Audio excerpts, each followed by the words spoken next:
Good evening, sir. I'm Marco J. Ronatay, third year college from Block J.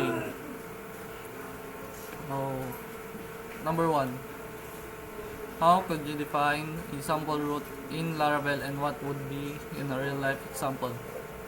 So, sa Laravel, ang mga roots ay nasa roots/web.php. So, halimbawa, ito. Parang ito. So, meaning, kapag pumunta ka kapag niran natin to, no, lalabas yung text na hello world. In real life example naman, kapag gumawa ka ng homepage ng isang blog, meaning, kapag binuksan mo yung root, pupunta ka sa home controller. Okay. And number 2, how do you name root work Laravel and how might you use them in real world application? So, name root ay parang nagbibigay ka ng shortcut name para madaling tawagin yung root. Pwede mo siyang i-access gamit ang ayan, return, redirect, etc. So, real life example naman, sa isang online shop, di ba? Pwede mong gamitin yung redirect. Pwede mong gamitin ang root. Tapos, open and close parenthesis, tapos sa loob niya, check out. Para mabilis ma-redirect yung user sa checkout page. So, makita natin dito sa example natin dito, sa pictures. Ang nakalagay sa loob ng semicolon ay profile.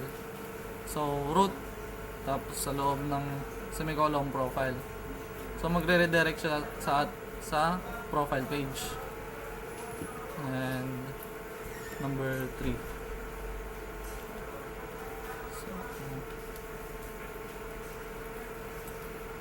what is the purpose of root group in Laravel and how might they be used?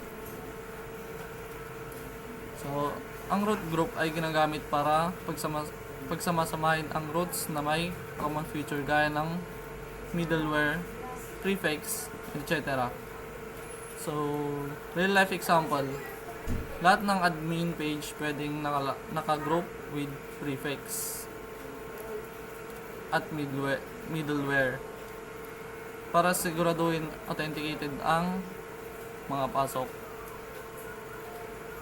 Yun. So, number 4. What does middleware work in Laravel and can you provide a particular example?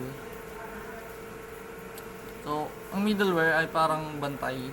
So, bantay siya, filter, parang gano'n.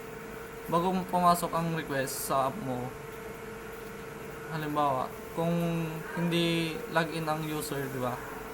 Ma-redirect siya sa login page. Gano'n. So, real life example, sa Facebook, di ba? Kunwari sa Facebook, hindi ka makakapasok sa profile mo nang hindi ka nakaka-login, di ba? Nga naman, paano mo mapupuntahan yung profile mo, di ba? And lastly, number 5. How can you handle from submission and CSRF protection in Laravel? So, about dyan. Ang Laravel ay may automatic CRF protection.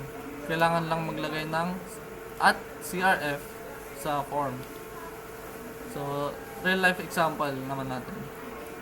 Kunwari, sa isang contact form or registration form, may @CRF or tinatawag nating cross-site request forgery. Yun.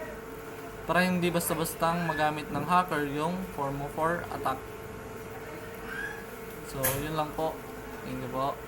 Have a good night.